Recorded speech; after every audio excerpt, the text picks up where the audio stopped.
Assalamualaikum warahmatullahi wabarakatuh. Oke, ketemu lagi dengan Ibu Yani Andriani SPD. Oke, kita akan membahas lanjutan bab 2 dari peluang usaha ya, mapel produk kreatif kewirausahaan.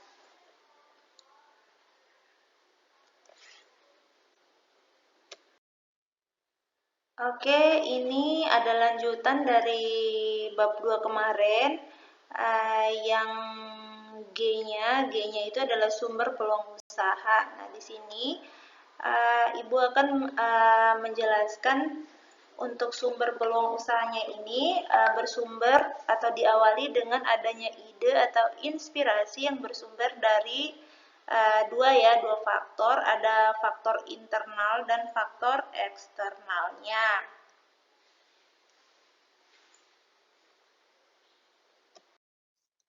Nah, yang pertama itu faktor internal. Nah, faktor internal ini ada beberapa poin. Poin yang pertama itu adalah pengetahuan yang dimiliki.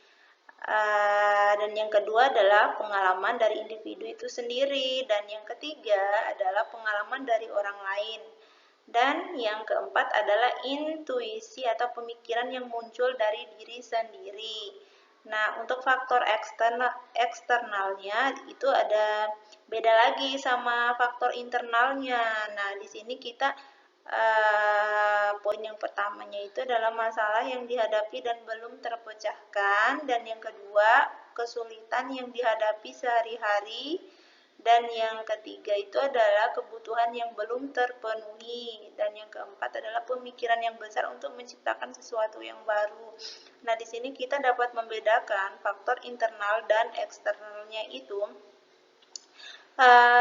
Kita dapat membedakannya itu faktor internal itu lebih mencakup pada pengalaman dari individu atau per individunya. Nah, sedangkan eksternalnya ini misalnya kita mempunyai masalah ataupun kesulitan dalam kehidupan sehari-hari, tapi belum bisa terpecahkan gitu. Nah, belum bisa menciptakan sesuatu yang baru. Lanjut, untuk yang hanya itu adalah pemanfaatan peluang usaha yang ada secara kreatif dan inovatif. Nah, di sini poin sini pemanfaatan peluang usahanya ini ada yang kreatif dan inovatif. Nah, adapun cara yang memanfaatkan peluang usaha, yang pertama itu adalah persiapan atau preparation, dan yang kedua adalah penyidikan atau investigation, yang ketiga adalah transformasi atau transformation, dan yang keempat adalah penetasan atau incubation, yang kelima adalah penerangan atau illumination, yang keenam pengujian atau verification, dan yang ketujuh adalah implementasi atau implementation. Nah, yang poin ini adalah pendekatan analisis peluang usaha. Nah, untuk pendekatan analisis peluang usaha ini ada beberapa pendekatan. Yang pertama itu adalah analisis SWOT. Analisis SWOT itu merupakan analisis untuk mengetahui faktor internal atau strength and the weakness, dan eksternalnya adalah opportunity and the threats atau dalam perusahaan. Nah, SWOT ini juga sangat penting untuk mengetahui kelebihan, kelemahan, peluang, dan ancaman sehingga wirausaha itu bisa melakukan strategi yang cepat.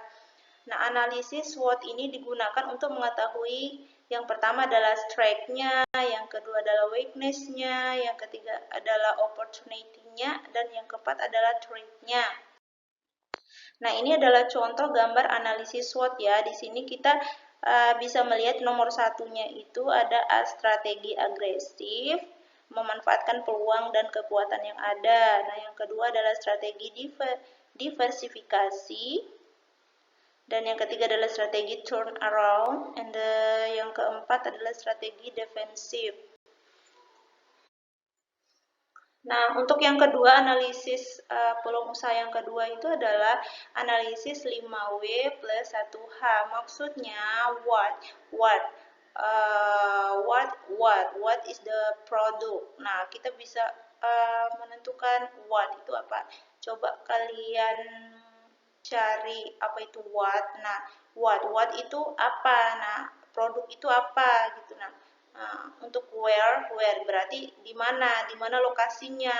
Nah, untuk when itu kapan akan memulai misalnya berbisnis, kapan.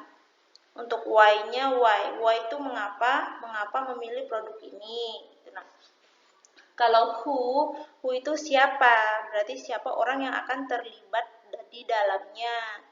Nah, untuk how-nya sendiri, bagaimana cara menjalankan usaha atau bisnis ini. Nah, yang ketiga adalah analisis studi kelayakan usaha. Nah, maksudnya di sini kelayakan studi ini maksudnya adalah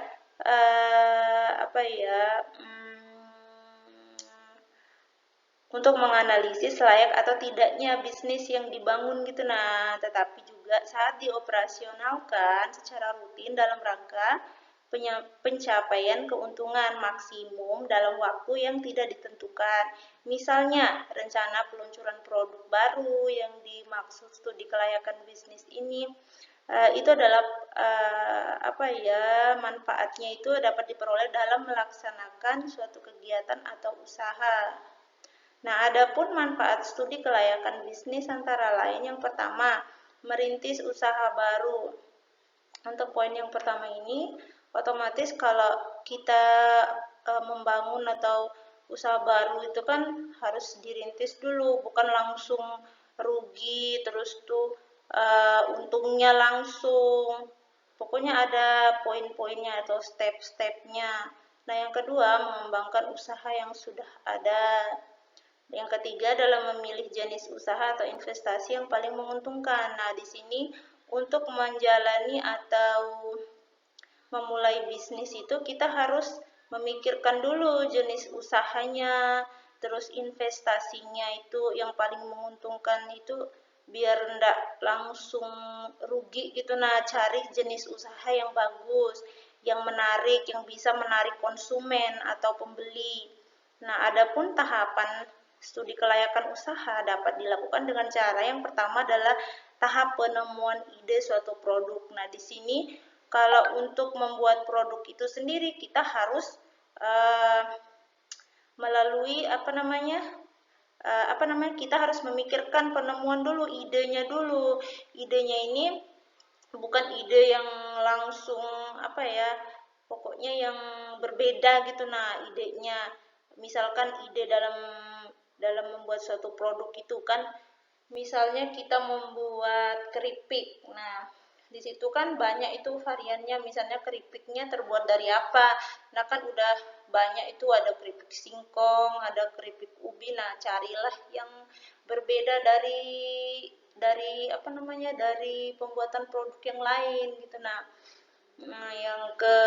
yang kedua adalah tahap penelitian usahanya. Nah, setelah kita menemukan ide suatu produknya, kita harus melalui tahapan penelitian usahanya. Nah, untuk usahanya sendiri, untuk penelitiannya itu kita harus melihat dulu modalnya, terus tuh kerugiannya kah, terus untuk label-label dalam suatu produknya itu kita harus pikirkan dulu.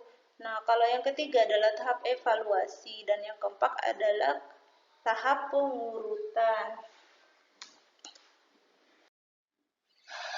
Nah, untuk poin yang terakhir itu adalah resiko usaha. Dan untuk poin yang ini adalah resiko usaha ini adalah merupakan informasi kejadian, kerugian atau pekerjaan yang terjadi sebagai akibat dari keputusan yang diambil dalam kehidupan sehari-hari. Resiko ini dapat bersifat pasti maupun tidak pasti. Oke, untuk secara umumnya itu resiko dibagi menjadi dua jenis, yaitu resiko teknis atau kerugian. Nah, untuk resiko teknis ini atau kerugian ini Resiko ini terjadi akibat wirausaha ketidakmampuan seorang wirausahawan atau yang mengorganisir usaha dalam mengambil keputusan. Resiko yang dapat sering terjadi berhubungan dengan hal berikut ini. Yang pertama, biaya produksi yang sangat tinggi atau inefisien. Yang kedua, resiko karena adanya pemogokan karyawan akibat kesejahteraan kurang diperhatikan. Nah, yang ketiga, pemakaian sumber daya yang tidak seimbang atau tenaga kerja banyak. Yang keempat, terjadi kebakaran akibat keteledoran dan kurang kecermatan. Nah, yang kelima adalah terjadi penipuan atau karena pengawasan yang kurang baik. Nah, untuk yang B ini adalah resiko pasar. Nah, resiko pasar ini terjadi akibat produk yang dihasilkan kurang laku atau tidak laku di pasar. Nah, produk telah menjadi kuno atau obsolensi akibat penerimaan atau revenue yang diperoleh terus menurun dan tidak terjadi kerugian. Hal ini akan menjadi bencana usaha yang berakibat usahanya sampai di terminal alias gulung tikar atau bangkrut. Nah, risiko pasar ini persaingan dalam usaha produk kreatif bangunan, produk kreatif dalam semua bidang, misalkan bidang bangunan, produk kreatif bangunan gitu. Nah, kegiatan bisnis yang dilakukan oleh suatu wirausaha biasanya selalu diamati oleh wirausaha lainnya. Oleh karena itu, para pembisnis tidak boleh lengah terhadap kegiatan-kegiatan yang sedang berkembang agar tidak berakibat fatal karena tindakan pesaing. Nah, adapun hal-hal yang merupakan risiko bagi para pembisnis yang mengakibatkan barang produk kreatif ini tidak laku dijual sebagai berikut. Yang pertama, adanya perkembangan teknologi. Nah, untuk ini, kalau kita memulai bisnis itu, kita harus pandai-pandai untuk membuat kayak flyer atau promosi-promosi, flyer-flyer atau promosi-promosi, sehingga agar suatu produk kita yang bikin itu bermanfaat gitu. Nah, agar konsumen itu tertarik untuk membeli produk kita. Nah, ya, untuk yang kedua ini adalah adanya tindakan atau peraturan baru yang berwajib. Dan yang ketiga, adanya pencurian, kecelakaan, dan kebakaran. Jadi kesimpulannya, berbagai risiko tersebut dapat dikurangi dengan menerapkan prosedur dalam menganalisis risiko, yaitu menetapkan terlebih dahulu beberapa langkah berikut. Yang pertama, tujuan dan sasaran usaha. Dan yang ketiga adalah meneliti alternatif resiko. Yang ketiga adalah merencanakan dan melaksanakan sebuah alternatif. Dan yang keempat adalah taksiran risiko usaha. Oke, mungkin itu saja yang bisa Ibu sampaikan. Nah, untuk pertemuan berikutnya lagi, Ibu akan memberikan tugas dan kuis ya. Tolong dipelajari, jaga kesehatan, dan tetap mematuhi protokol kesehatan, yaitu dengan 3M, menggunakan masker, menjaga jarak, dan mencuci tangan. Terima kasih dan selamat belajar. Wassalamualaikum. See you tomorrow.